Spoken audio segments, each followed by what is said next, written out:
ಹಿಂದಿನ ತರಗತಿ ಒಳಗಡೆ ಥಾಮಸ್ ಹಾಬ್ಸ್ ಮತ್ತು ಜಾನ್ ಲಾಕ್ ಅವರ ಸಾಮಾಜಿಕ ಒಪ್ಪಂದ ಸಿದ್ಧಾಂತವನ್ನ ಅಧ್ಯಯನ ಮಾಡಿದ್ವಿ.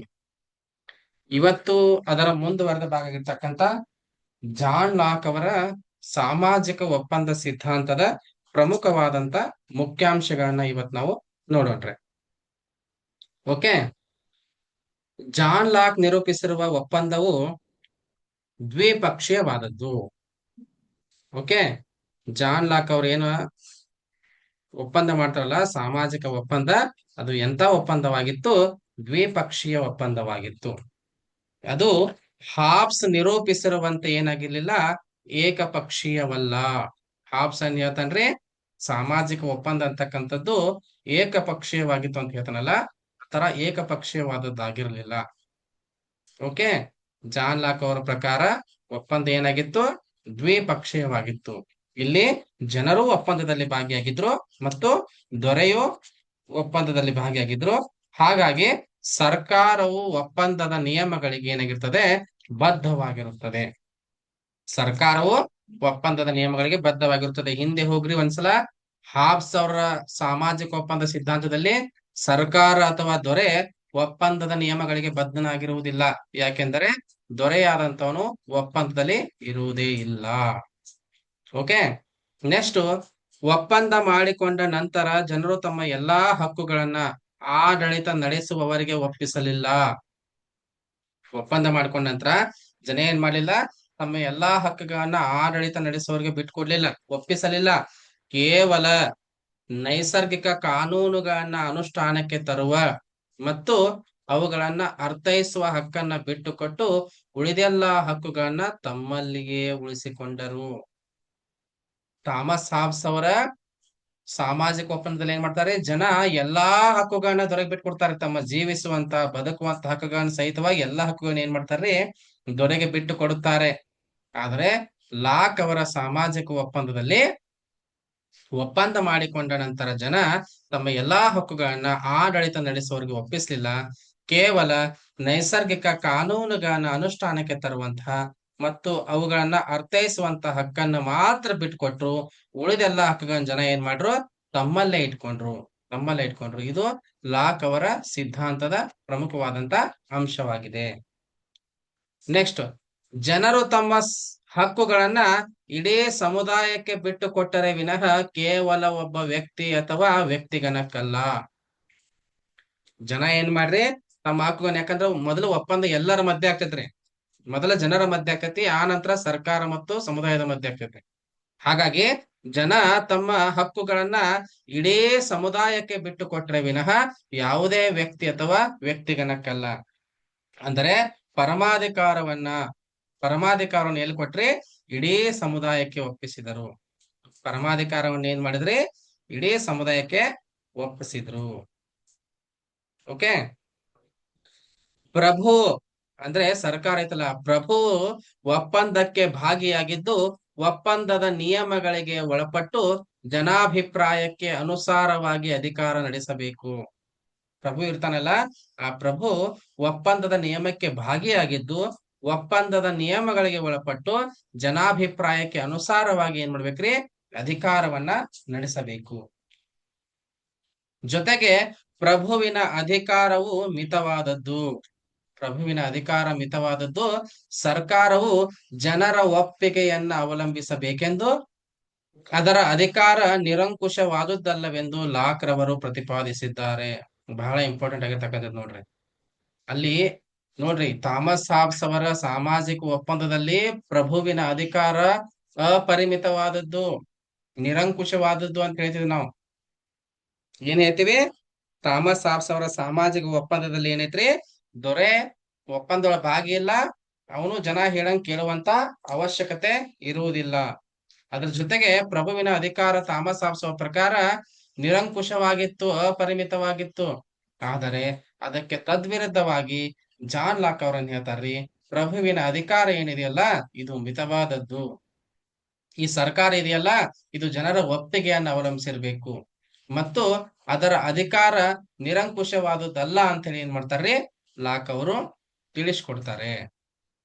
ಓಕೆ, ಅದ್ರ ಜೊತೆಗೆ ಬಹಳ ಇಂಪಾರ್ಟೆಂಟ್ ಆಗಿರುವಂತದ್ದು, ಹಾಬ್ಸ್ ಅವರು ದೊರೆಗೆ ಪರಮಾಧಿಕಾರ ನೀಡಿರುವಂತೆ ವೆರಿ ವೆರಿ ಇಂಪಾರ್ಟೆಂಟ್ ಇದು. ನೇರ ಪ್ರಶ್ನೆ ಕೇಳ್ತಾರ್ರಿ. ಹಾಬ್ಸ್ ಅವರು ದೊರೆಗೆ ಪರಮಾಧಿಕಾರ ನೀಡಿರುವಂತೆ ಲಾಕ್ ಅವ್ರ ಏನ್ ಮಾಡ್ಯಾರ ಅಂದ್ರ ಪ್ರಜೆಗಳಿಗೆ ಸಾರ್ವಭೌಮಾಧಿಕಾರವನ್ನ ಕೊಟ್ಟಿದ್ದಾನೆ. ಇವ ದೊರೆಗೆ ಅಧಿಕಾರ ಕೊಟ್ಟನ್ರಿ, ಇವ ಪ್ರಜೆಗಳಿಗೆ ಸಾರ್ವಭೌಮಾಧಿಕಾರವನ್ನ ಕೊಟ್ಟಿದ್ದಾನೆ, ಜಾನ್ ಲಾಕು. ಓಕೆ. ಸ್ವಾಭಾವಿಕ ಸ್ಥಿತಿಯಲ್ಲಿ ಅನುಭವಿಸುತ್ತಿದ್ದ ಹಕ್ಕುಗಳನ್ನ ರಕ್ಷಿಸಲು ರಾಜ್ಯ ಸ್ಥಾಪನೆಯಾದುದರಿಂದ ಸರ್ಕಾರವು ಪ್ರಜೆಗಳ ಹಕ್ಕನ್ನ ರಕ್ಷಿಸಬೇಕು. ನೆನ್ಪಿಟ್ಕೋರಿ, ಸ್ವಾಭಾವಿಕ ಸ್ಥಿತಿಯಲ್ಲಿ ಅನುಭವಿಸ್ತಾ ಇದ್ದಂತ ಹಕ್ಕುಗಳನ್ನ ರಕ್ಷಣೆ ಮಾಡೋದಕ್ಕೋಸ್ಕರ ರಾಜ್ಯ ಸ್ಥಾಪನೆ ಆಗಿದೆ ಅಲ್ವಾ. ಹಾಗಾಗಿ ಸರ್ಕಾರ ಏನ್ ಮಾಡ್ಬೇಕ್ರಿ, ಪ್ರಜೆಗಳ ಹಕ್ಕುಗಳನ್ನ ರಕ್ಷಣೆ ಮಾಡ್ಬೇಕು. ಅದ್ರ ಜೊತೆಗೆ ಜೀವನ, ಸ್ವಾತಂತ್ರ್ಯ, ಆಸ್ತಿ ಇವುಗಳನ್ನ ರಕ್ಷಣೆ ಮಾಡೋದಕ್ಕೋಸ್ಕರ ಪ್ರಜೆಗಳ ಹಿತಾಸಕ್ತಿಗಳನ್ನ ಕಾಪಾಡುವಲ್ಲಿ ಸರ್ಕಾರ ಏನಾದ್ರೂ ವಿಫಲವಾದರೆ, ಜೀವನ, ಸ್ವಾತಂತ್ರ್ಯ, ಆಸ್ತಿ ಇವುಗಳನ್ನ ರಕ್ಷಣೆ ಮಾಡೋದಕ್ಕೆ, ಪ್ರಜೆಗಳ ಹಿತಾಸಕ್ತಿಯನ್ನ ಕಾಪಾಡೋದ್ರೊಳಗಡೆ ಸರ್ಕಾರ ಏನಾದ್ರೂ ವಿಫಲವಾದರೆ, ಸೋತರೆ ಜನ ಏನ್ ಮಾಡ್ತಾರ್ರಿ, ಅಂತಹ ಸರ್ಕಾರವನ್ನ ಕಿತ್ತೊಗೆದು ಹೊಸ ಸರ್ಕಾರವನ್ನ ಅಧಿಕಾರಕ್ಕೆ ತರುವ ಹಕ್ಕನ್ನು ಹೊಂದಿದ್ದಾರೆ ಅಂತ ಹೇಳಿ ಲಾಕ್ ಅವರು ಜನರ ದಂಗೆ ಏಳುವ ಹಕ್ಕನ್ನ ಮಾನ್ಯ ಮಾಡಿದ್ದಾರೆ. ಯಾರಾದ್ರೂ ಉತ್ತರ ಕೊಡ್ರಿ. ಥಾಮಸ್ ಹಾಬ್ಸ್ ಅವರು ದಂಗೆ ಏಳುವ ಹಕ್ಕನ್ನು ಮಾನ್ಯ ಮಾಡಿದ್ದಾರ? ಕ್ರಾಂತಿಯ ಹಕ್ಕನ್ನು ಥಾಮಸ್ ಹಾಬ್ಸ್ ಅವರು ಮಾನ್ಯ ಮಾಡಿದ್ದಾರ? ಉತ್ತರ ಕೊಡ್ಬೇಕ್ರಿ ಒಂದ್ ಸ್ವಲ್ಪ ನೀವು. ಇಲ್ಲ. ಯಾಕೆ ಮಾಡಿಲ್ರಿ? ಕ್ರಾಂತಿಯ ಹಕ್ಕನ್ನ ಥಾಮಸ್ ಹಾಬ್ಸ್ ಅವರು ಜನರಿಗೆ ಯಾಕೆ ನೀಡಿಲ್ಲ? ಯಾಕೆಂದ್ರೆ ಪ್ರಭುಗಳಿಗೆ ಅಪರಿಮಿತ ಮತ್ತೆ ಪರಮಾಧಿಕಾರವನ್ನ ಕೊಟ್ಟಿರೋದ್ರಿಂದ. Very good. ಹಾ, ಮತ್ತೆ ರೀ, ಮತ್ತೆ ಇನ್ನೊಂದು ಇಂಪಾರ್ಟೆಂಟ್ ಥಿಂಗ್ ಏನ ನಿಮ್ಗ ಏನಂದ್ರೆ, ಒಂದ್ ವೇಳೆ ಓಕೆ, ಅದು ಸರಿ. ಒಂದ್ ವೇಳೆ ಜನರಿಗೆ ದಂಗೆ ಏಳುವ ಅಧಿಕಾರ ಕೊಟ್ಟರೆ, ಜನರು ದಂಗೆ ಎದ್ದಿದ್ದೇ ಆದರೆ ಏನಾಗ್ತೈತ್ರಿ, ಅರಾಜಕತೆ ಸೃಷ್ಟಿ ಆಗ್ತೈತ್ರಿ. ಮತ್ತ ಜನ ಎಲ್ಲಿ ಹೋಗ್ತಾರ್ರಿ, ನೈಸರ್ಗಿಕ ಸ್ಥಿತಿಗೆ ಹೋಗ್ತಾರೆ. ಜನ ಏನ್ ಮಾಡ್ತಾರ್ರಿ, ನೈಸರ್ಗಿಕ ಸ್ಥಿತಿಗೆ ಹೋಗ್ತಾರೆ. ಹಾಗಾಗಿ ಸುವ್ಯವಸ್ಥಿತವಾದಂತ ಆಡಳಿತ ಇರ್ಬೇಕಂದ್ರ ಜನರಿಗೆ ದಂಗೆ ಏಳುವಂತ ಅಧಿಕಾರವನ್ನ ಕೊಡಬಾರ್ದು ಅಂತ ಥಾಮಸ್ ಹಾಬ್ಸ್ ಅವರು ದಂಗೆ ಅಧಿಕಾರವನ್ನ ಕೊಟ್ಟಿಲ್ಲ. ಯಾಕಂದ್ರೆ ದಂಗೆ ಎದ್ ಬಿಟ್ರಂದ್ರ, ರಾಜನ ವಿರುದ್ಧ ಪ್ರತಿಭಟನೆ ಮಾಡ್ರಂದ್ರ ಮತ್ತೇನ್ ಮಾಡ್ತಾರೆ ಇವರು, ನೈಸರ್ಗಿಕ ಸ್ಥಿತಿಗೆ ಹೋಗ್ತಾರೆ ಅಂತ ಹೇಳಿ. ಆದ್ರೆ ಅದಕ್ಕೆ ತದ್ವಿರುದ್ಧವಾಗಿ ಲಾಕ್ ಅವ್ರ ಏನ್ ಹೇಳ್ತಾರ್ರಿ, ಅವರು ಜೀವನ, ಸ್ವಾತಂತ್ರ್ಯ, ಆಸ್ತಿ ಇವುಗಳನ್ನ ರಕ್ಷಣೆ ಮಾಡೋದಕ್ಕೆ, ಪ್ರಜೆಗಳ ಹಿತಾಸಕ್ತಿಯನ್ನ ಕಾಪಾಡೋದ್ರಲ್ಲಿ ಸರ್ಕಾರ ವಿಫಲ ಆಗ್ಬಿಡ್ತಂದ್ರೆ, ಸೋತ್ ಬಿಡ್ತಂದ್ರೆ ಅಂತ ಸರ್ಕಾರವನ್ನ ಕಿತ್ತೊಗೆದು ಹೊಸ ಸರ್ಕಾರವನ್ನ ಅಧಿಕಾರಕ್ಕೆ ತರ್ತಕ್ಕಂತ ಹಕ್ಕನ್ನ ಯಾರೇ ಜನ ಹೊಂದಿದ್ದಾರೆ ಅಂತ ಹೇಳಿ ಲಾಕ್ ಅವ್ರು ಏನ್ ಮಾಡ್ತಾರೆ, ಜನರ ದಂಗೆ ಏಳುವ ಹಕ್ಕನ್ನ ಮಾನ್ಯ ಮಾಡಿದ್ದಾರೆ. ನೆಕ್ಸ್ಟ್, ರಾಜ್ಯದಲ್ಲಿ ಶಾಸನಗಳ ರಚನೆಗೆ ಶಾಸಕಾಂಗ, ಅವುಗಳನ್ನ ಜಾರಿಗೆ ತರಲು ಕಾರ್ಯಾಂಗ ಮತ್ತು ಒಪ್ಪಂದಗಳನ್ನ ಮಾಡಿಕೊಳ್ಳಲು ಸಂಯುಕ್ತ ಅಧಿಕಾರ ವರ್ಗವಿರಬೇಕೆಂದು ಹೇಳಿ ಪ್ರಪ್ರಥಮವಾಗಿ ಅಧಿಕಾರ ಪ್ರತ್ಯೇಕತಾ ತತ್ವವನ್ನ ಅಂಗೀಕರಿಸಿದ ಕೀರ್ತಿ. ಅಂಗೀಕರಿಸುವುದು ಯಾರೇ ಅಂಗೀಕರಿಸಿರ್ತಕ್ಕಂಥ ಕೀರ್ತಿ ಜಾನ್ ಲಾಕ್ ಅವ್ರದಾಗಿದೆ. ನೆನಪಿಟ್ಕೋರಿ, ರಾಜ್ಯದಲ್ಲಿ ಶಾಸನಗಳ ರಚನೆಗೆ ಶಾಸಕಾಂಗ ಬೇಕು, ಅವುಗಳನ್ನ ಜಾರಿಗೆ ತರಲಿಕ್ಕೆ ಕಾರ್ಯಾಂಗ ಬೇಕು, ಮತ್ತು ಒಪ್ಪಂದಗಳನ್ನ ಮಾಡ್ಕೊಳ್ಳೋದಕ್ಕೋಸ್ಕರ ಏನ್ ಬೇಕ್ರಿ, ಸಂಯುಕ್ತವಾದಂತ ಒಂದು ಅಧಿಕಾರ ವರ್ಗ ಇರಬೇಕು ಅಂತ ಹೇಳಿ ಪ್ರಥಮವಾಗಿ ಅಧಿಕಾರ ಪ್ರತ್ಯೇಕತಾ ತತ್ವವನ್ನ, ಅಂದ್ರ ಶಾಸಕಾಂಗ ಬೇರೆ, ಕಾರ್ಯಾಂಗ ಬೇರೆ ಮತ್ತು ಸಂಯುಕ್ತ ಅಧಿಕಾರ ವರ್ಗ ಬೇರೆ, ಅಂದ್ರ ಈ ತರ ಅಧಿಕಾರ ಪ್ರತ್ಯೇಕತಾ ತತ್ವವನ್ನ ಅಂಗೀಕರಿಸಿರ್ತಕ್ಕಂಥ ಕೀರ್ತಿ ಯಾರಿಗೆ ಸಲ್ತದೆ ಅಂದ್ರೆ ಜಾನ್ ಲಾಕ್ ಅವ್ರಿಗೆ ಸಲ್ತದೆ. ಓಕೆ. ನೆಕ್ಸ್ಟ್, ವ್ಯಕ್ತಿ ಸ್ವಾತಂತ್ರ್ಯ, ಪ್ರಜೆಗಳ ಪರಮಾಧಿಕಾರ, ನಿಯಮಬದ್ಧ ಸರ್ಕಾರ, ಪ್ರಜೆಗಳ ಸಮ್ಮತಿಯನ್ನು ಆಧರಿಸಿದ ಸರ್ಕಾರ ಮುಂತಾದವುಗಳನ್ನ ಪ್ರತಿಪಾದಿಸುವುದೇ ಲಾಕ್ ಸಿದ್ಧಾಂತದ ಉದ್ದೇಶವಾಗಿದೆ. ಓಕೆ, ನೆನಪಿಟ್ಕೋರಿ. ಏನ್ರಿ? ವ್ಯಕ್ತಿ ಸ್ವಾತಂತ್ರ್ಯ, ಪ್ರಜೆಗಳ ಪರಮಾಧಿಕಾರ, ನಿಯಮಬದ್ಧ ಸರ್ಕಾರ, ಪ್ರಜೆಗಳ ಸಮ್ಮತಿಯನ್ನ ಆಧರಿಸಿರ್ತಕ್ಕಂಥ ಸರ್ಕಾರ, ಈ ಮುಂತಾದವುಗಳನ್ನ ಪ್ರತಿಪಾದಿಸ್ತಕ್ಕಂಥದ್ದು ಏನಾಗೈತೆ ಅಂದ್ರ ಲಾಕ್ ಅವರ ಸಿದ್ಧಾಂತದ ಉದ್ದೇಶವಾಗಿದೆ ಅಂತ ಹೇಳಿ. ಅದಕ್ಕಾಗಿ ಪ್ರೊಫೆಸರ್ ಸೈಬಂಡ್ ಅವ್ರು ಹೇಳ್ತಾರೆ, ಮಾನವನ ಸ್ವತಂತ್ರದ ಬಗ್ಗೆ ಲಾಕನಿಗಿರುವ ಘನತೆ ಗೌರವಗಳು ಆತನನ್ನು ಒಬ್ಬ ಆದರ್ಶ ರಾಜನೀತಿ ಬೋಧಕನನ್ನಾಗಿ ಮಾಡಿದೆ. ಪ್ರೊಫೆಸರ್ ಸೈಬಂಡ್ ಏನ್ ಹೇಳ್ತಾರ್ರಿ, ಮಾನವ ಸ್ವಾತಂತ್ರ್ಯದ ಘನತೆಯ ಬಗ್ಗೆ ಲಾಕನಿಗಿರುವ ಘನತೆ ಗೌರವಗಳು ಆತನನ್ನು ಒಬ್ಬ ಶ್ರೇಷ್ಠವಾಗಿರ್ತಕ್ಕಂಥ ಆದರ್ಶವಾಗಿರ್ತಕ್ಕಂತ ರಾಜನೀತಿ ಬೋಧಕನನ್ನಾಗಿ ಮಾಡಿದೆ ಅಂತ ಹೇಳಿ ಪ್ರೊಫೆಸರ್ ಸೈಮನ್ ಅವರು ಹೇಳ್ತಾರೆ. ಓಕೆ, ನೆಕ್ಸ್ಟ್, ರಾಜ್ಯದ ವಿರುದ್ಧ ಪ್ರತಿಭಟನೆ ಹಕ್ಕನ್ನ ಲಾಕ್ ಏನ್ ಮಾಡ್ಯಾರ್ರಿ, ಮಾನ್ಯ ಮಾಡಿದ್ದಾರೆ. ಅಂದ್ರೆ ಅವಕಾಶ ಕೊಟ್ಟಿದ್ದಾರೆ. ರಾಜ್ಯದ ವಿರುದ್ಧ ಏನ್ ಮಾಡ್ಬೋದು, ಜನ ಪ್ರತಿಭಟನೆ ಮಾಡ್ಬೋದು. ಆದರೆ ಥಾಮಸ್ ಹಾಬ್ಸ್ ಏನ್ ಮಾಡಂಗಿಲ್ಲ, ಪ್ರತಿಭಟನೆಯ ಹಕ್ಕನ್ನ ನೀಡಿಲ್ಲ. ಯಾಕಂದ್ರೆ ರಾಜ್ಯದ ವಿರುದ್ಧ, ದೊರೆಯ ವಿರುದ್ಧ ಜನ ಏನಾದ್ರು ಪ್ರತಿಭಟನೆ ಮಾಡಿದರೆ ಅವರು ಮತ್ತೆ ನೈಸರ್ಗಿಕ ಸ್ಥಿತಿಗೆ ಹೋಗುತ್ತಾರೆ ಅಂತ ಹೇಳಿ ಥಾಮಸ್ ಹಾಬ್ಸ್ ಏನ್ ಮಾಡಿಲ್ಲ, ಜನರಿಗೆ ಪ್ರತಿಭಟನೆ ಹಕ್ಕನ್ನ ಕೊಟ್ಟಿಲ್ಲ. ಆದ್ರೆ ಲಾಕ್ ಏನ್ ಮಾಡ್ಯಾರ್ರಿ, ರಾಜ್ಯದ ವಿರುದ್ಧ ಪ್ರತಿಭಟನೆ ಮಾಡುವ ಹಕ್ಕನ್ನ ಸಮರ್ಥನೆ ಮಾಡಿದ್ದಾರೆ. ಬಹಳ ಇಂಪಾರ್ಟೆಂಟ್ ಆಗಿರ್ತಕ್ಕಂಥದ್ದು. ಹಕ್ಕುಗಳ ಒಳಗೂ ಕೂಡ ಇದು ಬರ್ತೈತ್ರಿ. ಹಕ್ಕುಗಳು ಹೇಳುವಂತ ಸಂದರ್ಭದಲ್ಲಿ ಲಾಕ್ ಅವ್ರ ಬಗ್ಗೆ ಓದ್ತೀವಿ ನಾವ. ಹಾಗಾಗಿ ನೆನಪಿಟ್ಕೋರಿ, ಪ್ರಶ್ನೆ ಕೇಳ್ತಾರೆ. ಲಾಕ್ ರವರು ನೈಸರ್ಗಿಕ ಹಕ್ಕುಗಳ ಸಿದ್ಧಾಂತದ ಪ್ರತಿಪಾದಕರಾಗಿದ್ದಾರೆ, ಇದನ್ನು ಕೇಳಿದ್ದಾರೆ. ಓಕೆ, ಲಾಕ್ ಏನಾಗ್ಯಾರ್ರಿ, ನೈಸರ್ಗಿಕ ಹಕ್ಕುಗಳ ಸಿದ್ಧಾಂತದ ಪ್ರತಿಪಾದಕರಾಗಿದ್ದಾರೆ.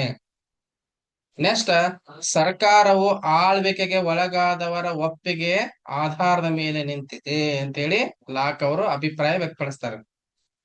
ಸರ್ಕಾರ ಏನೈತ್ರಿ, ಆಳ್ವಿಕೆಗೆ ಒಳಗಾದವರು ಅಂದ್ರೆ ಜನ ಇದಾರಲ್ಲ, ಜನರ ಒಪ್ಪಿಗೆಯ ಮೇಲೆ ಸರ್ಕಾರ ನಿಂತಿದೆ ಅಂತ ಹೇಳಿ ಲಾಕ್ ರವರು ಹೇಳುತ್ತಾರೆ. ಓಕೆ, ರಾಜ್ಯದ ಪ್ರಭುವಿನಲ್ಲಿ ಕಾನೂನುಬದ್ಧ ಪರಮಾಧಿಕಾರವಿದ್ದರೆ ಪ್ರಜೆಗಳಲ್ಲಿ ರಾಜಕೀಯ ಪರಮಾಧಿಕಾರವಿರುತ್ತದೆ ಎಂದಿರುವ ಲಾಕ್ ರವರು ರಾಜಕೀಯ ಪರಮಾಧಿಕಾರವನ್ನ ನಮಗೆ ಕೊಡುಗೆಯಾಗಿ ನೀಡಿದ್ದಾರೆ. ರಾಜನಲ್ಲಿ ಕಾನೂನುಬದ್ಧ ಪರಮಾಧಿಕಾರವಿರ್ತದೆ, ಪ್ರಜೆಗಳಲ್ಲಿ ರಾಜಕೀಯ ಪರಮಾಧಿಕಾರ ಇರ್ತದೆ ಅಂತ ಹೇಳ್ತಕ್ಕಂಥ ಲಾಕ್ ಅವರು ರಾಜಕೀಯ ಪರಮಾಧಿಕಾರದ ಒಂದು ಪ್ರತಿಪಾದಕರು. ಇವರು ಕೂಡ ಪ್ರಮುಖ ಪ್ರತಿಪಾದಕರು ಅಂತ ಹೇಳಿ ನಾವು ಹೇಳ್ಬೋದು. ಇದು ಥಾಮಸ್ ಹಾಬ್ಸ್, ಜಾನ್ ಲಾಕ್. ಈ ಬಹಳ ಇಂಪಾರ್ಟೆಂಟ್. ಕೆಸೆಟ್ ಪರೀಕ್ಷೆ ಒಳಗಡೆ ಇವ್ರ ಬಗ್ಗೆ ಪ್ರಶ್ನೆ ಇಲ್ಲದ ಪ್ರಶ್ನೆ ಪತ್ರಿಕೆ ತಯಾರಾಗೋದೇ ಇಲ್ಲ. ಥಾಮಸ್ ಹಾಬ್ಸ್, ಜಾನ್ ಲಾಕ್ ಮತ್ತು ರೂಸೋ ಅವ್ರ ಮೇಲೆ. ಯಾಕಂದ್ರೆ ಸಾಮಾಜಿಕ ಒಪ್ಪಂದದ ಮೇಲೆ ಕಡ್ಡಾಯವಾಗಿ ಪ್ರಶ್ನೆಗಳು ಬರ್ತಾ ಇರ್ತಾವ. ಈ ನೆಕ್ಸ್ಟ್ ಬಹಳ ಇಂಪಾರ್ಟೆಂಟ್ ಆಗಿರುವಂತಹ ಥಿಂಕರ್ ಜೆ ರೂಸೋ ಅಂತ ಹೇಳಿ. ಜೆ ರೂಸೋ ಅಂತ ಹೇಳಿ ಜೀನ್ ಜಾಕ್ಯೂಸ್ ರೂಸೋ ಅಂತ ಇವ್ರ ಪೂರ ಹೆಸರು. ಜೀನ್ ಜಾಕ್ಯೂಸ್ ರೂಸೋ ಇವ್ರ ಪೂರ್ಣ ಹೆಸರು. ಓಕೆ, 1712ರಿಂದ 1778 ಇವರ ಕಾಲಮಾನ. ಓಕೆ, ರೂಸೋರವರು 1712ರಲ್ಲಿ ಜೀನಿವಾದ ಒಂದು ಮಧ್ಯಮ ವರ್ಗದ ಫ್ರೆಂಚ್ ಕುಟುಂಬದಲ್ಲಿ ಜನಿಸ್ತಾರೆ. ರೂಸೋರವರು 1712 ಒಳಗಡೆ ಜೀನಿವಾದ ಒಂದು ಮಧ್ಯಮ ವರ್ಗದ ಫ್ರೆಂಚ್ ಕುಟುಂಬದಲ್ಲಿ ಜನಿಸ್ತಾರೆ. ಇವರ ಪೂರ್ಣ ಹೆಸರು ಜೀನ್ ಜಾಕ್ಯೂಸ್ ರೂಸೋ. ಜೆ ರೂಸೋರವರ ಪೂರ್ಣ ಹೆಸರು ಜೀನ್ ಜಾಕ್ಯೂಸ್ ರೂಸೋ ಅಂತ ಹೇಳಿ. ಇವರ ಪ್ರಮುಖ ಕೃತಿಗಳು, ಇವರ ರೈಟಿಂಗ್ಸ್ ಏನೇನ್ದಾವು, ಪ್ರಮುಖ ಕೃತಿಗಳು ಅಂತ ಹೇಳಿ ಬಹಳಷ್ಟು ಬರ್ದಾರು. ಅದರ ಪ್ರಮುಖವಾಗಿರ್ತಕ್ಕಂಥ ಹೈಲೈಟೆಡ್ ಕೃತಿಗಳನ್ನ ಇಲ್ಲಿ ನಾನು ತಗೊಂಡಿದ್ದೀನಿ. ಒಂದನೇದು ಕಲೆ ಮತ್ತು ವಿಜ್ಞಾನಗಳ ಮೇಲಿನ ಪ್ರಬಂಧ, discourses on art and science ಅಂತ ಹೇಳಿ. ಓಕೆ, ಕಲೆ ಮತ್ತು ವಿಜ್ಞಾನಗಳ ಮೇಲಿನ ಪ್ರಬಂಧ, discourses on art and science ಅಂತ ಹೇಳಿ. ಎರಡನೇದು ಅಸಮಾನತೆಯ ಮೂಲದ ಬಗ್ಗೆ ಬರೆದಿರುವ ಪ್ರಬಂಧ, discourses on the origin of inequality. ಅಸಮಾನತೆಯ ಮೂಲದ ಬಗ್ಗೆ ಬರೆದಿರುವ ಪ್ರಬಂಧ, ಅದನ್ನ ಇಂಗ್ಲಿಷ್ ನಲ್ಲಿ ಏನಂತ ಬರ್ತಿದ್ದಾರೆ ಅಂದ್ರೆ discourses on the origin of inequality ಅಂತ ಹೇಳಿ. ರಾಜಕೀಯ ಆರ್ಥಿಕತೆಯ ಮೇಲಿನ ಪ್ರಬಂಧ, ರಾಜಕೀಯ ಆರ್ಥಿಕತೆಯ ಮೇಲಿನ ಪ್ರಬಂಧ, discourses on political economy, discourses on political economy. ನಾಲ್ಕನೇದು ಸಾಮಾಜಿಕ ಒಪ್ಪಂದ, ಸಾಮಾಜಿಕ ಒಪ್ಪಂದ ಅಥವಾ ಸೋಷಿಯಲ್ ಕಾಂಟ್ರಾಕ್ಟ್, ಸೋಷಿಯಲ್ ಕಾಂಟ್ರಾಕ್ಟ್ ಅಂತ ಹೇಳಿ. ರೂಸೋರವರು ಸಾಮಾಜಿಕ ಒಪ್ಪಂದದ ಸಿದ್ಧಾಂತವನ್ನ 1762ರಲ್ಲಿ ರಚಿಸಿರ್ತಕ್ಕಂಥ ದಿ ಸೋಷಿಯಲ್ ಕಾಂಟ್ರಾಕ್ಟ್ ಎನ್ನುವ ಗ್ರಂಥದಲ್ಲಿ ಪ್ರತಿಪಾದಿಸಿದ್ದಾರೆ. ಸಾಮಾಜಿಕ ಒಪ್ಪಂದ ಸಿದ್ಧಾಂತವನ್ನ ಇವರಲ್ಲಿ ಪ್ರತಿಪಾದನೆ ಮಾಡಿದ್ದಾರೆ. 1762ರಲ್ಲಿ ರಚನೆಯಾಗಿರ್ತಕ್ಕಂಥ ದಿ ಸೋಷಿಯಲ್ ಕಾಂಟ್ರಾಕ್ಟ್ ಎನ್ನುವಂತ ಗ್ರಂಥದೊಳಗಡೆ ಈ ಸಾಮಾಜಿಕ ಒಪ್ಪಂದ ಸಿದ್ಧಾಂತವನ್ನ ರೂಸೋರವರು ಪ್ರತಿಪಾದಿಸ್ತಾರೆ.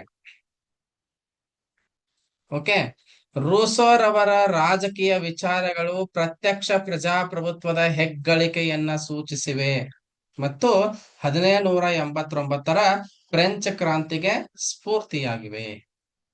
ರೂಸೋರವರ ರಾಜಕೀಯ ವಿಚಾರಗಳು ಯಾವುದರ ಹೆಗ್ಗಳಿಕೆಯನ್ನು ಸೂಚಿಸ್ತೈತೆ ಅಂದ್ರ ಪ್ರತ್ಯಕ್ಷ ಪ್ರಜಾಪ್ರಭುತ್ವ ಡೈರೆಕ್ಟ್ ಡೆಮೋಕ್ರಸಿ ಬಗ್ಗೆ ಹೆಗ್ಗಳಿಕೆಯನ್ನು ಸೂಚಿಸಿವೆ.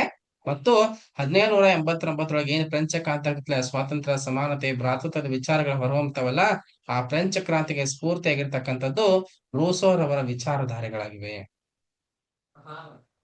ಹಂಗಾದ್ರ ಇಂಥ ಒಂದು ಚಿಂತಕ ರೂಸೋರವರ ಈ ಸಾಮಾಜಿಕ ಒಪ್ಪಂದ ಸಿದ್ಧಾಂತದಲ್ಲಿ ಅವರು ಪ್ರತಿಪಾದನೆ ಮಾಡ್ತಕ್ಕಂಥ ವಿಚಾರಗಳಲ್ಲಿ ನೈಸರ್ಗಿಕ ಸ್ಥಿತಿ ಯಾವ ತರ ಇತ್ತು? ರೂಸೋರವರ ಸಾಮಾಜಿಕ ಒಪ್ಪಂದ ಸಿದ್ಧಾಂತದಲ್ಲಿ ನೈಸರ್ಗಿಕ ಸ್ಥಿತಿ ಯಾವ ತರ ಇತ್ತು? ಓಕೆ, ರೂಸೋರವರ ಪ್ರಕಾರ ನೈಸರ್ಗಿಕ ಸ್ಥಿತಿಯಲ್ಲಿ ವಾಸಿಸುತ್ತಿದ್ದ ಮಾನವನು ಸರಳ ಮತ್ತು ಸುಖ ಜೀವನವನ್ನ ನಡೆಸುತ್ತಿದ್ದ. ರೂಸೋರವರ ಪ್ರಕಾರ ನೈಸರ್ಗಿಕ ಸ್ಥಿತಿಯಲ್ಲಿ ವಾಸಿಸುತ್ತಿದ್ದ ಮಾನವನು ಸರಳ ಮತ್ತು ಸುಖ ಜೀವನವನ್ನ ನಡೆಸ್ತಾ ಇದ್ದ. ಅವನು ಉತ್ತಮ ಗುಣ ಸ್ವಭಾವದ ಅನಾಗರಿಕನಾಗಿದ್ದನು. ಉತ್ತಮ ಗುಣ ಸ್ವಭಾವದ ಅನಾಗರಿಕನಾಗಿದ್ದನು. ಮನುಷ್ಯ ಮೂಲತಃ ಒಳ್ಳೆಯವ. ಮಾನವರೆಲ್ಲರೂ ಸಮಾನರು, ಸ್ವಾತಂತ್ರ್ಯರೆಂದು ರೂಸೋ ಏನ್ ಮಾಡಿದ್ದ? ಭಾವಿಸ್ಕೊಂಡಿದ್ದ. ಮನುಷ್ಯರೇನಾಗ್ಯಾರ್ರಿ? ಮೂಲತಃ ಏನಾಗ್ಯಾರ ಅವರು? ಮನುಷ್ಯರು ಸಮಾನರು, ಮನುಷ್ಯರೆಲ್ಲರೂ ಕೂಡ ಸ್ವತಂತ್ರರು, ಒಳ್ಳೆಯವರು. ಬಟನ್ ಚಾಲು ಇಡು. ಸ್ವಾಭಾವಿಕ ಸ್ಥಿತಿಯಲ್ಲಿ ಮನುಷ್ಯರೇನಾಗಿದ್ರು? ಸ್ವತಂತ್ರರಾಗಿದ್ದರು, ಸರಳ ಜೀವನವನ್ನ ನಡೆಸ್ತಾ ಇದ್ರು. ಅವರು ಸಂತೃಪ್ತರಾಗಿಯೂ ಸ್ವಾವಲಂಬಿಗಳಾಗಿಯೂ ಇದ್ದರು. ನೈಸರ್ಗಿಕ ಸ್ಥಿತಿಯಲ್ಲಿ ಮಾನವನು ಸ್ವತಂತ್ರವಾದ, ಸಂತೃಪ್ತಿಯ, ಸ್ವಯಂ ಪರಿಪೂರ್ಣತೆಯ, ಆರೋಗ್ಯಕರವಾದ ಮತ್ತು ನಿರ್ಭೀತಿಯ ಜೀವನವನ್ನ ನಡೆಸುತ್ತಿದ್ದ ಅಂತ ರೂಸೋರವ್ರು ಹೇಳ್ತಾರೆ. ಅವನಿಗೆ ಸರಿ ತಪ್ಪುಗಳ ತಿಳುವಳಿಕೆಯಾಗಲಿ ಸದ್ಗುಣ ದುರ್ಗುಣಗಳೆಂಬ ಭಾವನೆಗಾಗಲಿ ಇರಲೇ ಇಲ್ಲ. ನೈಸರ್ಗಿಕ ಸ್ಥಿತಿಯಲ್ಲಿ ಮನುಷ್ಯನ ಜೀವನ ಸ್ವಾಭಾವಿಕವಾದ ನಿಷ್ಕಪಟ ಜೀವನವಾಗಿತ್ತೆಂದು ತಿಳಿದು ಬರುತ್ತದೆ. ಸ್ವಾಭಾವಿಕ ಸ್ಥಿತಿ ಸಂಪೂರ್ಣ ಸ್ವಾತಂತ್ರ್ಯ ಮತ್ತು ಸಮಾನತೆಯ ಸ್ಥಿತಿಯಾಗಿತ್ತೆಂದು ರೂಸೋರವರು ವರ್ಣಿಸುತ್ತಾರೆ. ಅವರ ಮಾತಿನಲ್ಲೇ ಹೇಳುವುದಾದರೆ ಅದು ಮಾನವನ ಜೀವಿತದ ಸುವರ್ಣ ಯುಗದ ಕಾಲವೆಂದು ರೂಸೋ ಬೆನ್ನಿಸಿ, ನೈಸರ್ಗಿಕ ಸ್ಥಿತಿಗೆ ಹಿಂದಿರುಗೋಣ, back to the state of nature. Very very important. ನೈಸರ್ಗಿಕ ಸ್ಥಿತಿಗೆ ಹಿಂದಿರುಗೋಣ ಎಂದು ಹೇಳಿರುವಂತ ಚಿಂತಕ ಯಾರು? ನೈಸರ್ಗಿಕ ಸ್ಥಿತಿಗೆ ಹಿಂದಿರುಗೋಣ, back to the state of nature. ಇಂಗ್ಲಿಷ್ನಾಗೂ ಕೇಳ್ಬೋದು ಅವ್ರ. Back to the state of nature, ಈ ಹೇಳಿಕೆ ಯಾರದು? ನೈಸರ್ಗಿಕ ಸ್ಥಿತಿಗೆ ಹಿಂದಿರುಗೋಣ ಈ ಹೇಳಿಕೆ ಯಾರದು ಅಂತಂದಾಗ ನೆನಪಿಟ್ಕೋರಿ, ರೂಸೋ. ಅಲ್ಲಿ ಥಾಮಸ್ ಹಾಬ್ಸ್ ಬರ್ತಾನೋ, ಜಾನ್ ಲಾಕು ಬರ್ತಾನೋ, ರೂಸೋರವರು ಬರ್ತಾರೋ, ಮತ್ತೊಬ್ರು ಯಾರು ಎಕ್ಸ್ಟ್ರಾ ತಂದು ಹಾಕ್ತಾರ. ಯಾಕಂತಂದ್ರ ಅಲ್ಲಿ ನೈಸರ್ಗಿಕ ಸ್ಥಿತಿ ಅಂದ ತಕ್ಷಣ ನಿಮ್ ತಲೆವ ಥಾಮಸ್ ಹಾಬ್ಸ್ ಬರ್ತಾನೋ, ಜಾನ್ ಲಾಕು ಬರ್ತಾನೋ, ರೂಸೋ ಬರ್ತಾನೋ. ಆದರೆ ನೈಸರ್ಗಿಕ ಸ್ಥಿತಿಗೆ ಹಿಂದಿರುಗೋಣ ಅಂತಂದಾಗ ನಮಗ್ ಯಾವ್ದ್ ನೆನಪು ಬರ್ಬೇಕ್ರಿ? ಕೇವಲ ರೂಸೋರವರು ಮಾತ್ರ ನೆನಪಿಗೆ ಬರ್ಬೇಕು. Back to the state of nature ಅಂತ ಹೇಳಿದವರು ರೂಸೋರವರು. ಓಕೆ, ಆದರೆ ಇಂತಹ ಜೀವನದ ಸ್ಥಿತಿ ಬಹಳ ಕಾಲ ಇರಲಿಲ್ಲ. ಇಂತಹ ಜೀವನದ ಸ್ಥಿತಿ ಏನೈತಲ್ಲ, ಬಹಳ ಕಾಲ ಇರಲಿಲ್ಲ. ಜನಸಂಖ್ಯೆಯ ಬೆಳವಣಿಗೆ, ಮಾನವರಲ್ಲಿ ವಿಮೋಚನಾ ಶಕ್ತಿಯ ಬೆಳವಣಿಗೆ, ವಿಮೋಚನ ಅಲ್ಲ ವಿವೇಚನಾ ಶಕ್ತಿ, ಮಾನವರಲ್ಲಿ ವಿವೇಚನಾ ಶಕ್ತಿಯ ಬೆಳವಣಿಗೆ, ಖಾಸಗಿ ಆಸ್ತಿಯ ಉದಯ, ಇವುಗಳಿಂದ ಆಸ್ತಿವಂತರು ಮತ್ತು ಆಸ್ತಿರಹಿತ ಎನ್ನುವಂತ ಎರಡು ವರ್ಗಗಳು ಏನಾದ್ರೂ ಸೃಷ್ಟಿಯಾದವು. ಆಸ್ತಿ, ಕುಟುಂಬ ಮುಂತಾದ ವಿಷಯಗಳಲ್ಲಿ ಮನುಷ್ಯರಲ್ಲಿ ನನ್ನದು ತನ್ನದು ಎಂಬ ಸ್ವಾರ್ಥ ಭಾವನೆ ಬೆಳೆಯಿತು. ಸ್ವಾರ್ಥ, ದುರಾಶೆ, ಘರ್ಷಣೆ ಮತ್ತು ಯುದ್ಧಗಳು ನೈಸರ್ಗಿಕ ಸ್ಥಿತಿಯಲ್ಲಿ ಕ್ಲೇಶವನ್ನ, ಕೆಟ್ಟ ಸ್ಥಿತಿಯನ್ನ ಏನಾದ್ರು ಮಾಡಿದ್ರಿ? ನಿರ್ಮಾಣ ಮಾಡಿದ್ವು. ಕೆಟ್ಟ ಸ್ಥಿತಿ ನಿರ್ಮಾಣವಾದಾಗ ಏನಾಯ್ತು? ಸರಳ ಜೀವನ ಮಾಯವಾಗಿ ಸಂಕೀರ್ಣ ಜೀವನ ಉಂಟಾಯ್ತು. ಸರಳ ಜೀವನ ಮಾಯವಾಯ್ತು, ಸಂಕೀರ್ಣ ಜೀವನ ಉಂಟಾಯ್ತು. ಒಟ್ನಲ್ಲಿ ಏನಾಯ್ತು? ನೈಸರ್ಗಿಕ ಸ್ಥಿತಿ ಹದಗೆಟ್ಟು ಮನುಷ್ಯರು ಬದುಕುವುದೇ ಕಷ್ಟವಾಯಿತು. ಇಂತಹ ದುರವಸ್ಥೆಯಿಂದ ಬಿಡುಗಡೆ ಹೊಂದಲಿಕ್ಕೆ ಜನರು ಸಾಮಾಜಿಕ ಒಪ್ಪಂದದ ಮೂಲಕ ನಾಗರಿಕ ರಾಜ್ಯ ಸ್ಥಾಪನೆ ಮಾಡ್ತಕ್ಕಂಥ, ಸಮಾಜವನ್ನ ಸ್ಥಾಪನೆ ಮಾಡ್ತಕ್ಕಂಥ ಒಂದು ಆಲೋಚನೆಯನ್ನ ಮಾಡಿದ್ರು. ಇದು ಇಂಪಾರ್ಟೆಂಟ್ ಆಗಿರೋದ್ರಿಂದ ರೂಸೋರವರ ನೈಸರ್ಗಿಕ ಸ್ಥಿತಿಯನ್ನ ನೀವು ಮತ್ತೊಮ್ಮೆ ಹೇಳ್ತೀನಿ, ಕೇಳಿಸ್ಕೊಳ್ಳಿ. ರೂಸೋರವರ ಪ್ರಕಾರ ನೈಸರ್ಗಿಕ ಸ್ಥಿತಿಯಲ್ಲಿ ವಾಸಿಸುತ್ತಿದ್ದ ಮಾನವನು ಸರಳ ಮತ್ತು ಸುಖ ಜೀವನವನ್ನು ನಡೆಸುತ್ತಿದ್ದ. ಅವನು ಉತ್ತಮ ಗುಣ ಸ್ವಭಾವದ ಅನಾಗರಿಕನಾಗಿದ್ದ. ನೈಸರ್ಗಿಕ ಸ್ಥಿತಿಯೊಳಗಡೆ ರೂಸೋರವರ ನೈಸರ್ಗಿಕ ಸ್ಥಿತಿಯಲ್ಲಿ ಮಾನವನು ಉತ್ತಮ ಗುಣ ಸ್ವಭಾವದ ಅನಾಗರಿಕನಾಗಿದ್ದ. ಮನುಷ್ಯನು ಮೂಲತಃ ಒಳ್ಳೆಯವ, ಮಾನವರೆಲ್ಲರೂ ಸಮಾನರು, ಸ್ವತಂತ್ರರು ಅಂತ ಹೇಳಿ ರೂಸೋ ಏನ್ ಮಾಡಿದ್ದ, ಭಾವಿಸ್ಕೊಂಡಿದ್ದ. ಸ್ವಾಭಾವಿಕ ಸ್ಥಿತಿಯಲ್ಲಿ ಮನುಷ್ಯರು ಸ್ವತಂತ್ರರಾಗಿದ್ದು ಸರಳ ಜೀವನವನ್ನ ನಡೆಸ್ತಾ ಇದ್ರು. ಅವರು ಸಂತೃಪ್ತರಾಗಿದ್ರು, ಸ್ವಾವಲಂಬಿಗಳಾಗಿಯೂ ಇದ್ರು. ನೈಸರ್ಗಿಕ ಸ್ಥಿತಿಯಲ್ಲಿ ಮಾನವ ಸ್ವತಂತ್ರವಾಗಿರ್ತಕ್ಕಂಥ ಸಂತೃಪ್ತಿಯ, ಸ್ವಯಂ ಪರಿಪೂರ್ಣತೆಯ, ಆರೋಗ್ಯಕರವಾದ ಮತ್ತು ನಿರ್ಭೀತಿಯ ಜೀವನ ನಡೆಸುತ್ತಿದ್ದ ಅಂತೇಳಿ ಏನ್ ಮಾಡ್ತಾರ್ರಿ ರೂಸೋರವರು ಹೇಳ್ತಾರೆ. ಆ ಮನುಷ್ಯನಿಗೆ ಸರಿ ತಪ್ಪುಗಳ ತಿಳುವಳಿಕೆ ಆಗ್ಲಿ, ಸದ್ಗುಣ ದುರ್ಗುಣಗಳೆಂಬ ಭಾವನೆಗಳಾಗ್ಲಿ ಇರ್ಲಿಲ್ಲ. ನೈಸರ್ಗಿಕ ಸ್ಥಿತಿಯಲ್ಲಿನ ಮನುಷ್ಯನ ಜೀವನ ಸ್ವಾಭಾವಿಕವಾದ ನಿಷ್ಕಪಟ ಜೀವನವಾಗಿತ್ತೆಂದು ತಿಳಿಯುತ್ತದೆ. ಸ್ವಾಭಾವಿಕ ಸ್ಥಿತಿ ಸಂಪೂರ್ಣ ಸ್ವಾತಂತ್ರ್ಯ ಮತ್ತು ಸಮಾನತೆಯ ಸ್ಥಿತಿ ಆಗಿತ್ತಂತ ಏನ್ ಮಾಡ್ತಾರ್ರಿ ರೂಸೋರವರು ಹೇಳ್ತಾರೆ. ಅದು ಮಾನವನ ಜೀವಿತದ ಸುವರ್ಣ ಯುಗದ ಕಾಲವೆಂದು ರೂಸೋ ಬಣ್ಣಿಸಿ, ನೈಸರ್ಗಿಕ ಸ್ಥಿತಿಗೆ ಹಿಂದಿರುಗೋಣ, back to the state of nature, ನೈಸರ್ಗಿಕ ಸ್ಥಿತಿಗೆ ಹಿಂದಿರುಗೋಣ ಅಥವಾ back to the state of nature ಅಂತಕ್ಕಂಥ ಕರೆಯನ್ನ ಏನ್ ಮಾಡ್ತಾರ್ರಿ ರೂಸೋರವರು ನೀಡುತ್ತಾರೆ. ಓಕೆ. ಆದರೆ ಇಂತಹ ಜೀವನದ ಸ್ಥಿತಿ ಬಹಳ ಕಾಲ ಇರಲಿಲ್ಲ. ಇಂತಹ ಜೀವನದ ಸ್ಥಿತಿ ಬಹಳ ಕಾಲ ಇರಲಿಲ್ಲ. ಯಾಕೆ ಬಹಳ ಕಾಲ ಇರಲಿಲ್ಲ? ಜನಸಂಖ್ಯೆ ಬೆಳವಣಿಗೆ ಆಯ್ತು, ಮಾನವರಲ್ಲಿ ವಿವೇಚನಾ ಶಕ್ತಿ ಬೆಳವಣಿಗೆ ಆಯ್ತು, ಖಾಸಗಿ ಆಸ್ತಿ ಅಂತಕ್ಕಂಥದ್ದು ಉದಯ ಆಯ್ತು. ಈ ಆಸ್ತಿ ಉದಯ ಆಗಿದ್ರಿಂದ ಏನಾಯ್ತು, ಆಸ್ತಿವಂತರು ಮತ್ತು ಆಸ್ತಿ ರಹಿತರು ಅಂತಕ್ಕಂಥ ಎರಡು ವರ್ಗಗಳು, ಶ್ರೀಮಂತರು ಬಡವರು ಅಂತಕ್ಕಂಥ ಎರಡು ವರ್ಗಗಳು ಏನಾದ್ರೂ ಸೃಷ್ಟಿ ಆದವು. ಈ ಆಸ್ತಿ, ಕುಟುಂಬ ಮುಂತಾದ ವಿಷಯಗಳಲ್ಲಿ ಮನುಷ್ಯರಲ್ಲಿ ಏನಾಯ್ತು, ನನ್ನದು ತನ್ನದು ಅಂತಕ್ಕಂಥ ಸ್ವಾರ್ಥ ಭಾವನೆ ಬೆಳೀತು. ಸ್ವಾರ್ಥ, ದುರಾಸೆ, ಘರ್ಷಣೆ ಮತ್ತು ಯುದ್ಧಗಳು ನೈಸರ್ಗಿಕ ಸ್ಥಿತಿಯಲ್ಲಿ ಕ್ಲೇಶವನ್ನ, ಒಂದು ಸಂಘರ್ಷಮಯ ವಾತಾವರಣವನ್ನ ಸೃಷ್ಟಿ ಮಾಡಿದ್ವು. ಹಿಂಗೆಲ್ಲಾ ಸಂಘರ್ಷಮಯ ವಾತಾವರಣ ಸೃಷ್ಟಿಯಾಗಿದ್ರಿಂದ ಸರಳ ಜೀವನ ಮಾಯವಾಗಿ ಸಹಜವಾಗಿ ಏನಾಯ್ತ್ರಿ, ಸಂಕೀರ್ಣ ಜೀವನ ಪ್ರಾರಂಭ ಆಯ್ತು. ಸರಳ ಜೀವನ ಮಾಯವಾಗಿ ಸಂಕೀರ್ಣ ಜೀವನ ಪ್ರಾರಂಭ ಆಯ್ತು. ಒಟ್ಟಿನೊಳಗಡೆ ನೈಸರ್ಗಿಕ ಸ್ಥಿತಿ ಹದಗೆಟ್ಟು ಏನಾಯ್ತು, ಮನುಷ್ಯರು ಬದುಕ್ತಕ್ಕಂಥದ್ದು ಕಷ್ಟ ಆಯ್ತು. ಇಂತಹ ದುರವಸ್ಥೆಯಿಂದ ಬಿಡುಗಡೆ ಹೊಂದಲು ಜನರು ಸಾಮಾಜಿಕ ಒಪ್ಪಂದದ ಮೂಲಕ ನಾಗರಿಕ ಸಮಾಜವನ್ನ, ನಾಗರಿಕ ರಾಜ್ಯವನ್ನ ಸ್ಥಾಪನೆ ಮಾಡ್ತಕ್ಕಂಥ ಆಲೋಚನೆಯನ್ನ ಮಾಡಿದ್ರು. ಇದು ನೈಸರ್ಗಿಕ ಸ್ಥಿತಿ. ಇಷ್ಟು ಗೊತ್ತಿರ್ಬೇಕು ನೀವು. ಇದ್ರ ಒಳಗೆ ಬಹಳ ಇಂಪಾರ್ಟೆಂಟ್ ಆಗಿರ್ತಕ್ಕಂಥದ್ದು ಏನಂದ್ರ, ಮೊದಲೆಲ್ಲ ಚೆನ್ನಾಗೇ ಇತ್ತು, ಅನಂತರ ಏನಾಯ್ತಂದ್ರ ಖಾಸಗಿ ಆಸ್ತಿ ಉದಯ ಆಯ್ತು, ಮನುಷ್ಯರಲ್ಲಿ ವಿವೇಚನಾ ಶಕ್ತಿ ಬೆಳವಣಿಗೆ ಆದ ನಂತರ ಘರ್ಷಣೆ, ದುರಾಶೆ, ಸ್ವಾರ್ಥ ಬೆಳೀತು.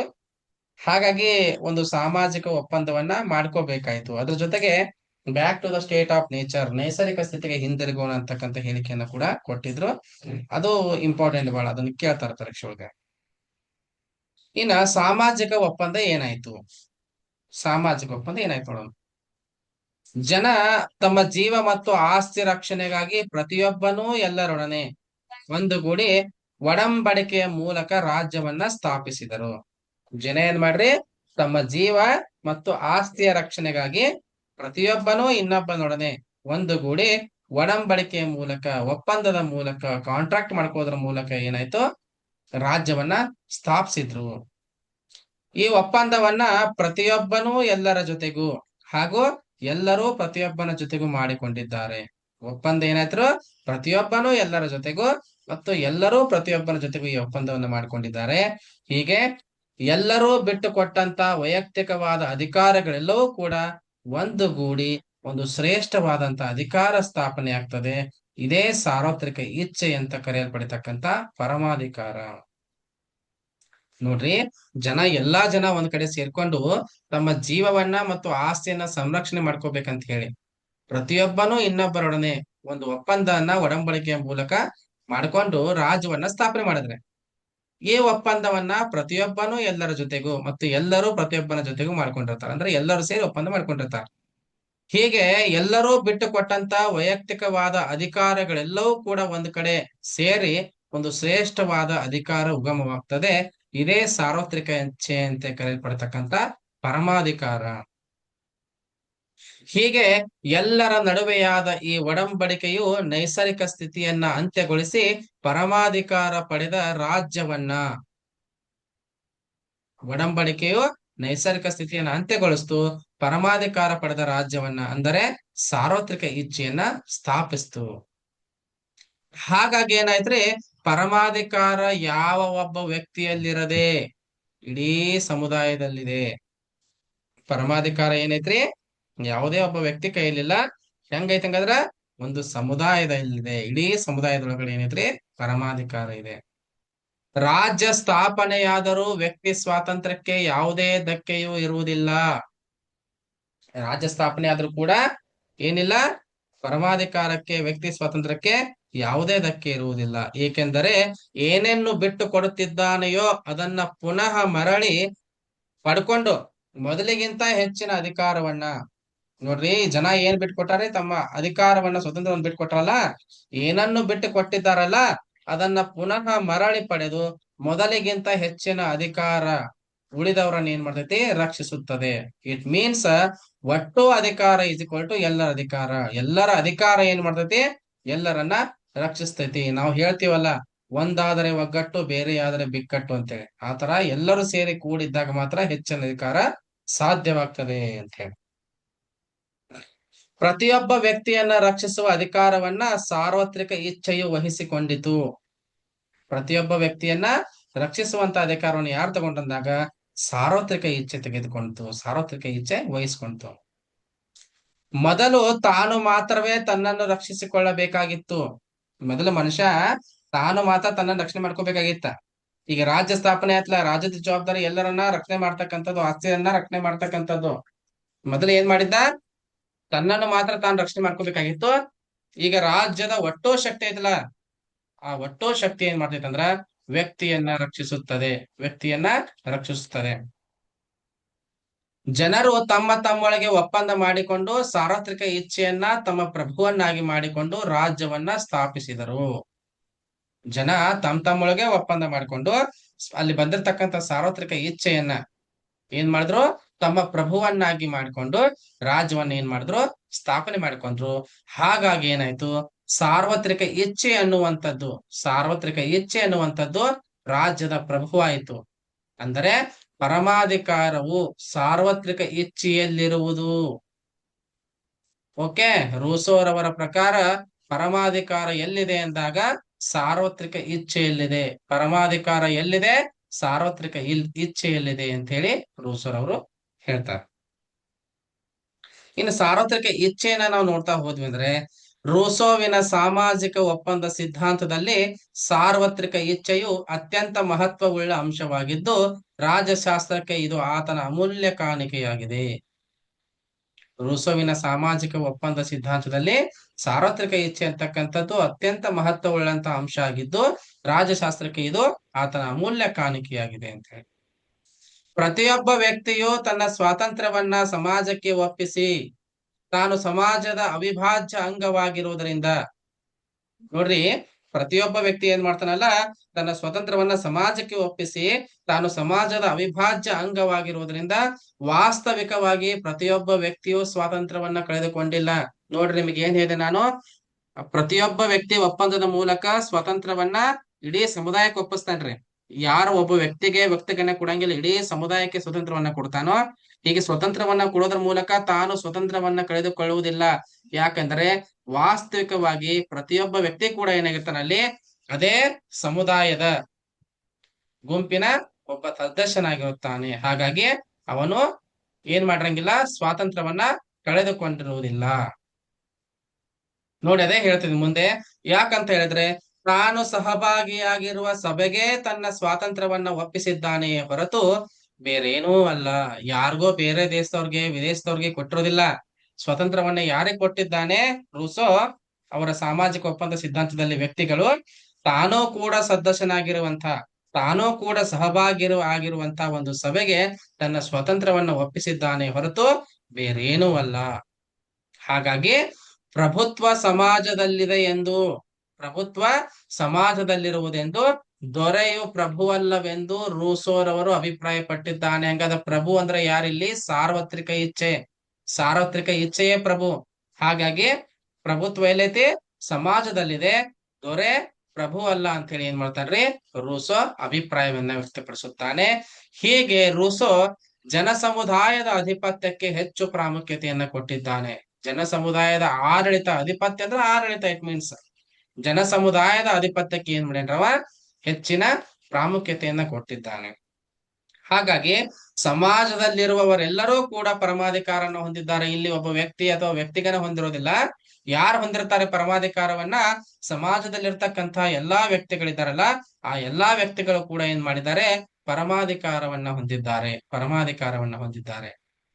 ಓಕೆ, ರೂಸೋರವರ ಅಭಿಪ್ರಾಯದಲ್ಲಿ, ರೂಸೋರವರ ಮಾತಿನಲ್ಲೇ ನಾವು ಹೇಳ್ಬೇಕಾಗಿತ್ತಂದ್ರ, ಸರ್ವರ ಒಳಿತನ್ನು ಬಯಸುವ ಸರ್ವರ ಇಚ್ಛೆಯೇ ಸಾರ್ವತ್ರಿಕ ಇಚ್ಛೆ, ಅಥವಾ ಸರ್ವರ ಹಿತಪ್ರಜ್ಞೆಯೇ ಸಾರ್ವತ್ರಿಕ ಇಚ್ಛೆ. ಸಾರ್ವತ್ರಿಕ ಇಚ್ಛೆಯೇ ದೊರೆ, ರಾಜ, ಚಕ್ರವರ್ತಿ, ಸಾಮ್ರಾಟ್ ಅಂತ ಹೇಳಿದೆ ನಿಮ್ಗೆ ನಾನು.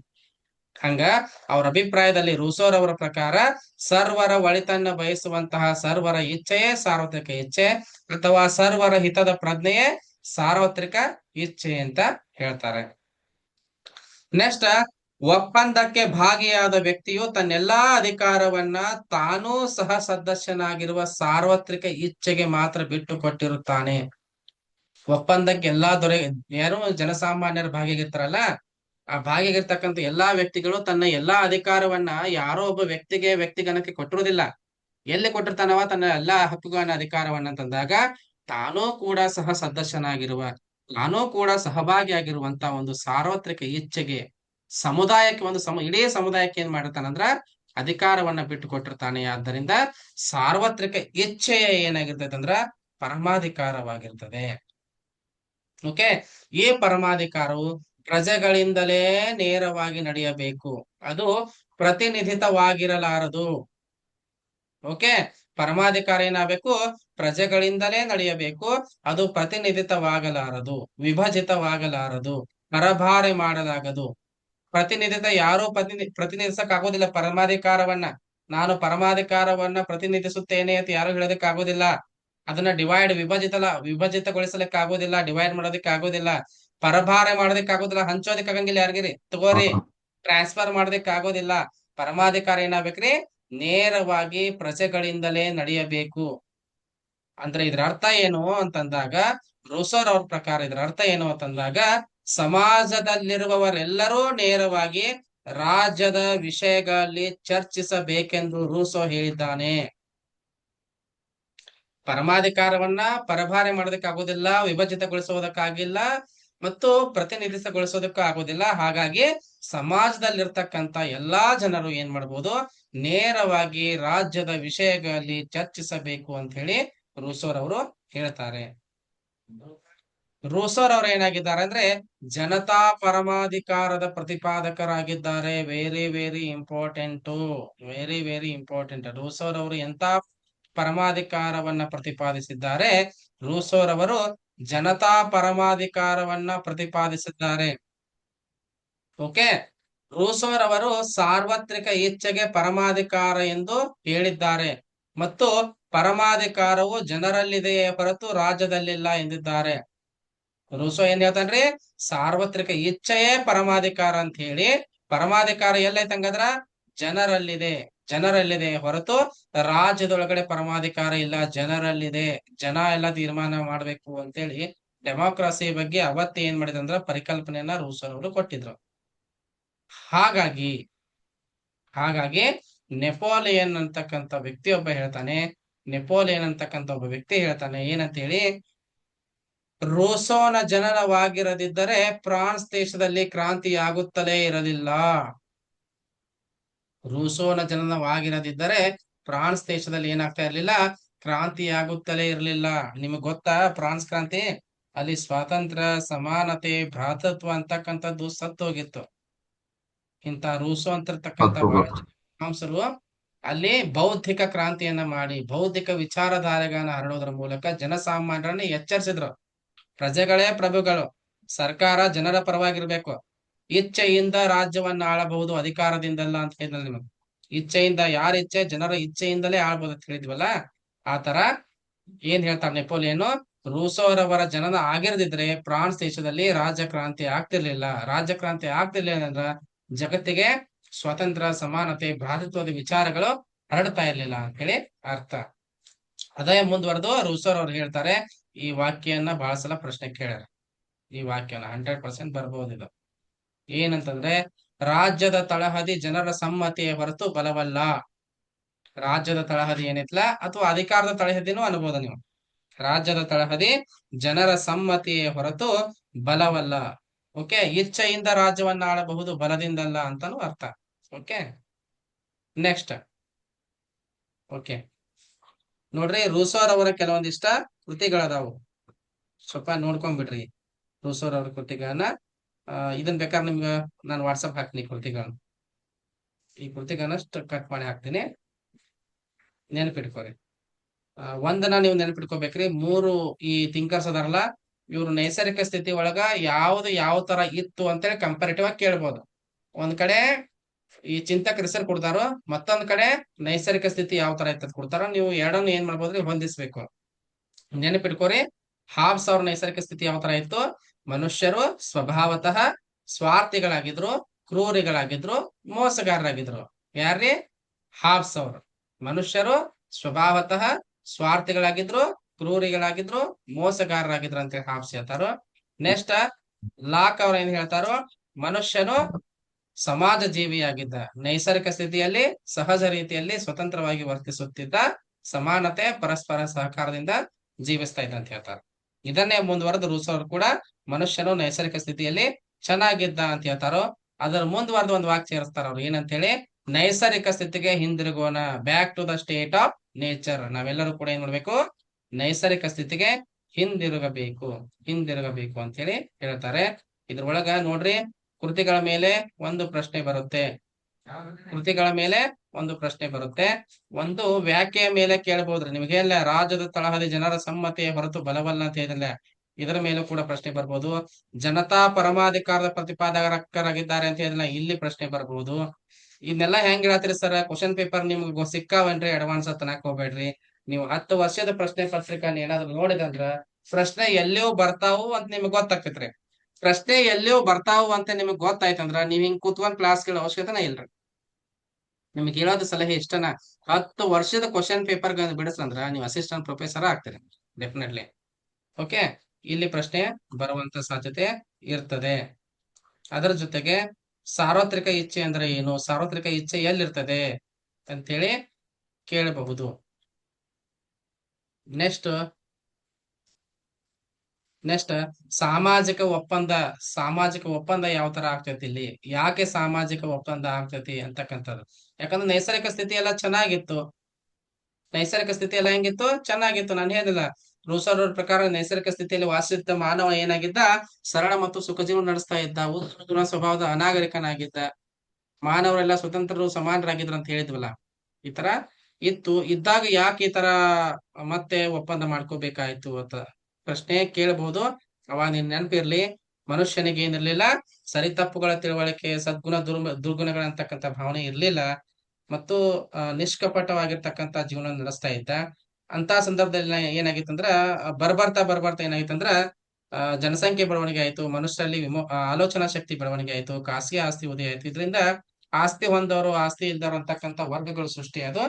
ಇದರಿಂದ ಏನಾಗ್ಬಿಡ್ತಂದ್ರ, ಇದನ್ನ ಮತ್ತೆ ಹೋಗಲಾಡ್ಸ್ಕೊಂಡು ಒಂದು ಸ್ವತಂತ್ರವಾಗಿ ಇನ್ನೊಂದ್ ಸ್ವಲ್ಪ ಚೆನ್ನಾಗಿ ಬಾಳ್ವಿಕೆ ಮಾಡ್ಕೋಬೇಕು ಅಂತ ತಿಳ್ಕೊಂಡು ಅವ್ರು ಏನ್ ಮಾಡ್ರು, ಒಂದು ಒಪ್ಪಂದವನ್ನ ಮಾಡ್ಕೊಂಡ್ರು. ಇದು ರೂಸೋರ್ ಅವರ ಸಾಮಾಜಿಕ ಒಪ್ಪಂದ. 3 ಜನ, Thomas Hobbes, John Locke, Rousseau, 3 ಜನರದ ಕಂಪ್ಯಾರಿಟಿವ್ ಆಗಿ ಸ್ಟಡಿ ಮಾಡ್ರಿ. ಒಂದ್ ಕಡೆ ಹೆಸರು ಬರ್ಕೋರಿ, ಒಂದ್ ಕಡೆ ನೈಸರ್ಗಿಕ ಸ್ಥಿತಿ ಬರ್ಕೋರಿ, ಮತ್ತೊಂದ್ ಕಡೆ ಸಾಮಾಜಿಕ ಒಪ್ಪಂದ ಬರ್ಕೋರಿ, ಕೆಳಗ 3 ಜನರ ಕೃತಿ ಬರ್ಕೊಂಡ್ಬಿಡ್ರಿ. ಇಷ್ಟ ಮಾಡ್ಬಿಟ್ಟಂದ್ರ ನಿಮಗೆ ಒಂದು 4 ಕ್ವಶನ್ಗೆ ಆನ್ಸರ್ ಮಾಡ್ತಾರೆ, 8 ಮಾರ್ಕ್ಸ್ ಸಿಗ್ತಾವ ಅಂತಕ್ಕಂಥ ಮಾತನ್ನ ಹೇಳಿ ಇವತ್ತಿಗೆ ಈ ತರಗತಿಯನ್ನ ಇಲ್ಲಿಗೆ ಕೊನೆಗೊಳಿಸೋಣ. ಮುಂದಿನ ತರಗತಿಯಲ್ಲಿ ಮತ್ತೊಮ್ಮೆ ಸಿಗೋಣ. ಎಲ್ಲರಿಗೂ ಧನ್ಯವಾದ.